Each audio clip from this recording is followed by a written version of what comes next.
Welcome to Waypoint Real Talk, where we discuss real estate and your home.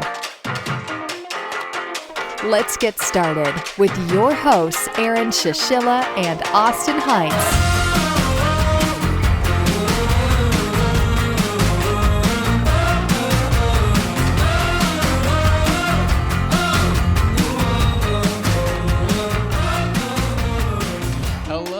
Welcome to Waypoint Real Talk. My name is Aaron, and today we have another awesome topic, another awesome guest, Crystal Brady, a top producing agent from Homeward. Hi, thanks for having me. Yeah, thanks for being on yet again. Yes. Totally awesome rock star. You love our podcast, our little video interviews. It's totally nice to be able to reach your market the way you want to, take it out to your clients, and then be able to promote it also on Waypoint. But today we're talking about a really interesting topic for real estate agents, which is pop-by visits. Yes, pop-by visits. Pop-by. Say that 5 times fast. I know. Go ahead. No. Because then it'll sound like Popeye, either the chicken or the cartoon. We want Chick-fil-A. So pop-by visits. What are they? A pop-by visit is not a new concept in the world of real estate. So most realtors out there have probably heard about this concept before, but I have a slightly different, maybe updated spin on it or a few new ideas. But basically a pop-by visit is supposed to be like an impromptu visit to your past clients or your database to kind of spread goodwill, bring a small gift of value or something practical, let's say, and relationship build, network, get those referrals for your next real estate transactions. That's the whole premise of it. Do they work? They do. They absolutely work. I actually just got started with pop-by visits not too long ago. Earlier this year was when I started with it, and I've heard a lot about them, and I knew the premise of it, but I just hadn't really gone into it yet or given it a shot. But earlier this year, I did my first round and it went so well that I could immediately see the fruits of my labor and was excited about it. And it's something that I wanted to continue. So I've done a couple since then, and it's definitely something I'm going to keep going in my business and hope to do maybe 3, 4, 5 times a year. It's a great way to deepen your relationships with people, just kind of stay connected with them. And you'll definitely get the referrals from it. I would encourage all real estate agents to do this. It's very easy and it's simple to get started with. Anyone can do it. So when do you go and how do you decide what to bring? Yeah, so there are tons of great ideas on the internet for pop-by visits because, like I said, this is not a new concept. So you can go anywhere on Google or Pinterest and see lots of images of different ideas. But basically, usually you're putting together some kind of small gift that you want to bring. And, you want to keep it cost effective because hopefully you're going to be doing lots of these visits and hitting up your whole database at some point. So you have to think of something small and cost effective. A lot of times people will do food, gourmet type food or candy or little practical gifts. So it's just to give you some ideas. Like I've done food both times actually, and I probably will get into some other stuff, but I did gourmet bundt cakes. They're like the little tiny ones that are almost cupcake sized. What those? Yeah, and I bought them from Nothing Bundt Cakes, a franchise bakery. And the reason I did that specific thing for my first pop-by visits was because I serve them at a lot of my events and parties, and my clients know them and look forward to eating them when I entertain them. So that's something they already knew. So it was kind of like a special thing between me and my clients. So you have to think about your own audience and what they might be into. Some people are doing little hot cocoa or bottles of booze. There are different things, and they package them in little cute baskets, and they put little taglines, with cute puns. I've done gourmet popcorn. That was my most recent one. So there's a company called Harley's Popcorn in Dunedin, and they make all these specialty flavors of gourmet popcorn. So I went and supported my small local business. I had them make some batches for me. I made them look real cute and put my logo on them. And then I had a little tag that said just popping by to say hi. When I did the bundt cakes, I had a tag that was a heart that said, you are the heart of my business. Thank you for your referrals. So just little cute, catchy taglines to go with these gifts. And there are a million ideas on the internet. So it's really easy to come up with something that you feel like might connect with your audience and your clients. I think it's really easy to probably use. You probably use, I guess, Pinterest. Yes. to find those top? Lots of ideas on Pinterest. And there's people that even sell on Etsy and other websites custom tags that's what I used actually for the popcorn. There was a really cute custom tag that already said just popping by to say hi. And then it let me customize it with Brady Realtor. And I ran a ribbon through it and attached it to the bags and made them look really cute. And everybody loved it. You know, what's interesting is when I was taking classes on marketing, or I would go, for instance, a huge vendor hall at a huge conference, and maybe I had a booth there. And one of the topics we would discuss, at least for the vendors, is if you have just candy on the table or even just food and you talk to them while they're eating food, it relates you with the dopamine that they're eating. Oh, okay. So if they're eating, for instance, something they really like, something sweet, that gives them that hit of dopamine while they're talking to you. And it's always, like you mentioned, the bundt cakes. Yeah. And it's always that reoccurring theme.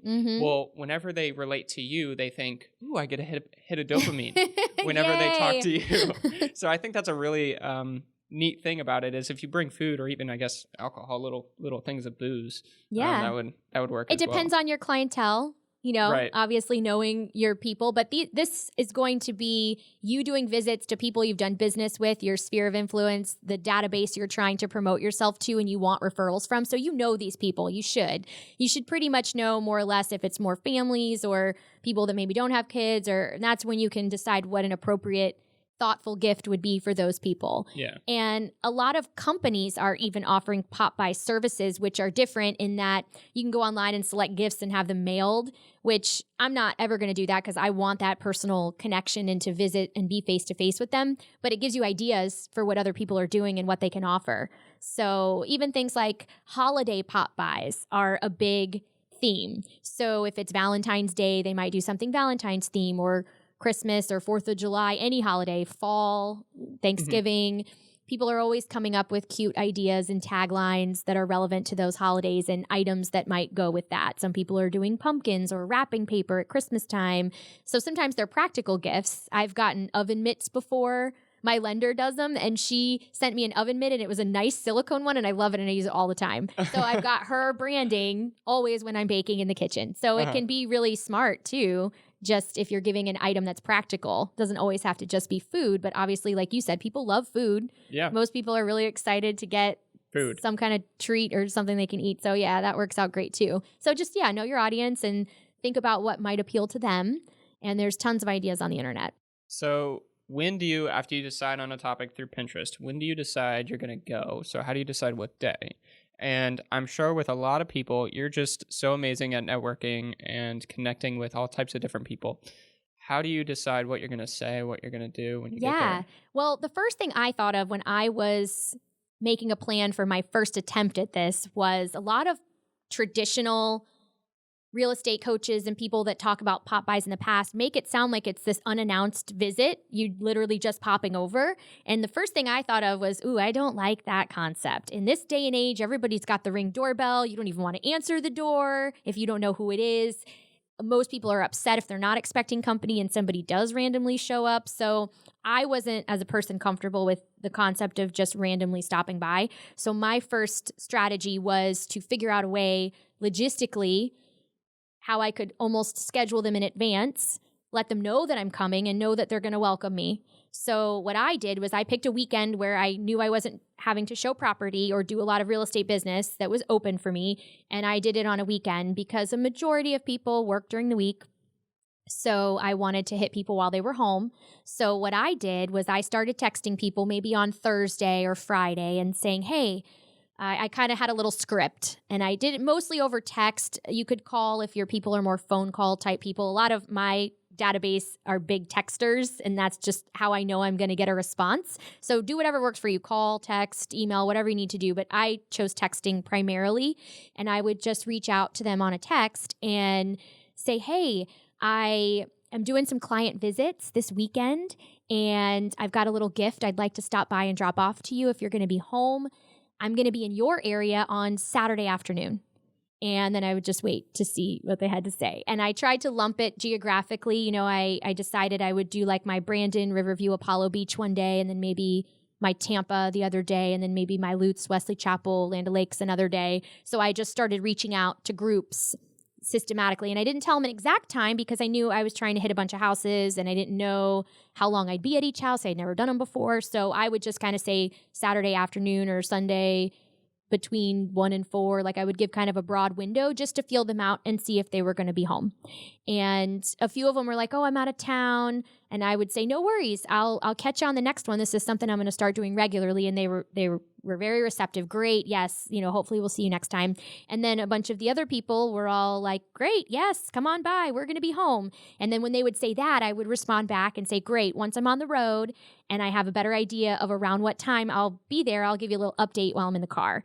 And then I would just kind of start my runs. And when I would get maybe within the hour, I knew they were next up, I would go ahead and just text them a heads up. And everybody was really receptive and welcoming. So do you just say like, hey, what's going on? What are you doing? Yeah. So it was interesting how it went. I didn't really know what to expect the first time. Right. So I just literally showed up with my gift and, they knew I was coming. And this was my first attempt at pop-bys was earlier this year, pre-COVID, before anything with quarantine or any of that came up. So we were still living in a pretty normal world at that time. So that round of pop-bys took me forever. I did 12 people in one weekend, and it took me all weekend. They would invite me inside, and then I'd be sitting on the couch, or we'd be hanging out in the kitchen. They'd be offering me drinks. They were showing me their home improvements that they've done since they bought the house, or asking me, what do you think about this countertop? I think I'm going to replace it. And they'd show me pictures on their phone, or they would ask me to take a look at their mortgage statement. Quite a few people did that. They had questions about their tax bill changing or something to do with their payment. So I was getting just it just sort of flowed. It just happened. It was a lot of look at this, or do you know the name of a pool guy, or what do you think about this countertop, or will I get more value if I do this? And they just kind of came up with questions. And then, of course, we caught up on a friendship level. How's life? That kind of thing. And I didn't really solicit for business. I mean, my little tagline said, thank you for your referrals are the heart of my business. Or there was already like that little aspect there. They knew what I was doing. They knew I wanted to stay connected. And so I just showed up as a friend just to say hi and see how they were doing. And it just kind of went from there. Pretty much every single person invited me in, and that's why I ended up staying so long. And they'll tell you in a lot of traditional coaching and suggestions for pop-bys, they should be little 10-minute visits. You're just kind of saying hi, dropping it off, talking for a couple minutes and leaving. But if they're going to invite me into their home and ask me to sit down and they want to hang out, that the whole point of me doing this is to deepen my relationships with people, stay connected with them, and hopefully get future business. And so I'm never going to turn that down. It was a great opportunity, and I felt like I was just catching up with friends all weekend. Right. So it was great for me. It was great for them. The other thing that was cool is a lot of them posted on social media. They'd, put pictures and thank me publicly, which was really great for me. And then I took pictures with my clients as well. We usually would do selfies together. And so I would post some of that and tag them. It was a lot of fun. It was just like hanging out with friends. That's really awesome. And I think it's a good point where I think in a lot of schools, they mention this, real estate schools, you never know where your next referral is going to get. Yes. So when you deepen those relationships, you take that invite to go inside and just talk with them to really deepen that relationship. You never know. They could give you 1, 2, 3. Yes. And I did get several from my first round of pop-by visits. People would just say to me, well, yeah, actually, I need to connect you. One of my coworkers wants to buy a house. Or one of them said, my parents are getting ready to sell, and I've been meaning to call you anyway. I need you to come take a look at the house. And there were several leads I got as a result of those visits. They would bring it up. I wasn't asking, who do you know that needs to buy or sell? They were just naturally bringing it up. And that's because I already have a great relationship with my clients, and I've been working at client relations, let's say, for years now. And so a lot of them know me really, really well. Some of them even gave me ideas, unsolicited. One of them was like, listen, this is what we need to do. We're going to get these people at my job, and we're going to get them all together, and we're going to teach a class, and you're going to talk to them about home buying. And I was like, great, sign me up. So they're doing a lot of the work for me. It's great. That's what happens though, when you build quality relationships. People want to help you, right, and support your business. So I'm really grateful for my people, and it was a great time. I also did some visits post-COVID, or actually during COVID, and that was a lot different of an experience, but equally as valuable. So this might be the wave of the future too, just because a lot of people right now might not want to invite you into their house to socialize and hang out. So I think it was in March or April is when I did them. And I was able to do a lot more houses. I think I did 24 or 25 in a weekend. So I did double the amount because I wasn't staying for 30 minutes to an hour at each one. But how that worked is I did the same thing. I got my product, got everything ready, and then I started reaching out over text like I did before and would say to people kind of a similar script, but I tweaked it a little for COVID. I just kind of said, hey, I'm doing client visits, want to catch up. I have a little gift I'd like to drop off if you're going to be home, and I'd love to say hi from the driveway. And I just made sure to say that so they wouldn't think, oh no, does she want to come inside and feel awkward, you know? Yeah. And every single person said yes. Everybody was so excited because this was right in the middle of quarantine where people were starved for human interaction. So it worked out great for me. And it actually really lifted my spirits too, to be able to go and see people. So I'd ring the doorbell, I'd back up, I'd throw the popcorn at them, and then we'd stand in the driveway and talk and hang out. And so obviously that was more like a 15-minute visit for each one because we're standing, we're not able to sit, we're outside. But it worked out great because I was able to connect with so many people and everybody was welcoming. And this is also a great opportunity for maybe some of those clients that you haven't talked to in a long time.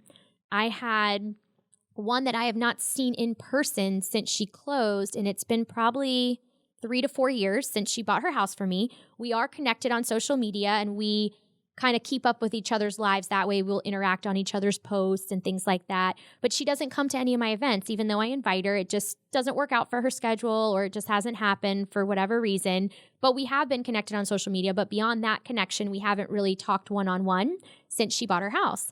And I thought this is a great excuse for me to reach out to her and try something different. So I did. And I had sent her the same text I sent everybody else. I haven't seen you in a while. Want to check in, like to drop off a little gift. Sure, come on over. And she invited me right over. And she was one of the people that said, oh, my coworker wants to buy and I need to connect them with you. And oh, we might sell in a year. And what do you think about this? And what do you think about that? And it was great to reconnect with her. I might have lost her if we didn't get that chance to have that one-on-one through the pop-by visit. So it can be a great opportunity for people you feel like maybe you've strayed a little bit from that you do want to reconnect with. So I think it's great all around. That's really awesome. And it's really exciting to hear that you had such great results from it. Yes. Just immediately saying like, oh yeah, you should stop by my work. And especially that one gentleman that said, oh yeah, we'll come in, we'll get you a presentation for our whole office. Like, I think that's just truly, truly amazing. Well, thank you so much. Just super amazing content that you always have to share with us. Anyway, if anybody would like to reach out to Crystal, Brady directly, you can just comment down below if you're interested in learning more about pop-by visits. We also have the blog. You may be on it right now, but you can also reach out to Crystal. I'm sure Crystal will be happy to help you. Yep. Fellow realtors, hit me up if you have any questions. All right. Well, thank you so much for coming on, and thank you for staying tuned. Have a good one. Thank you.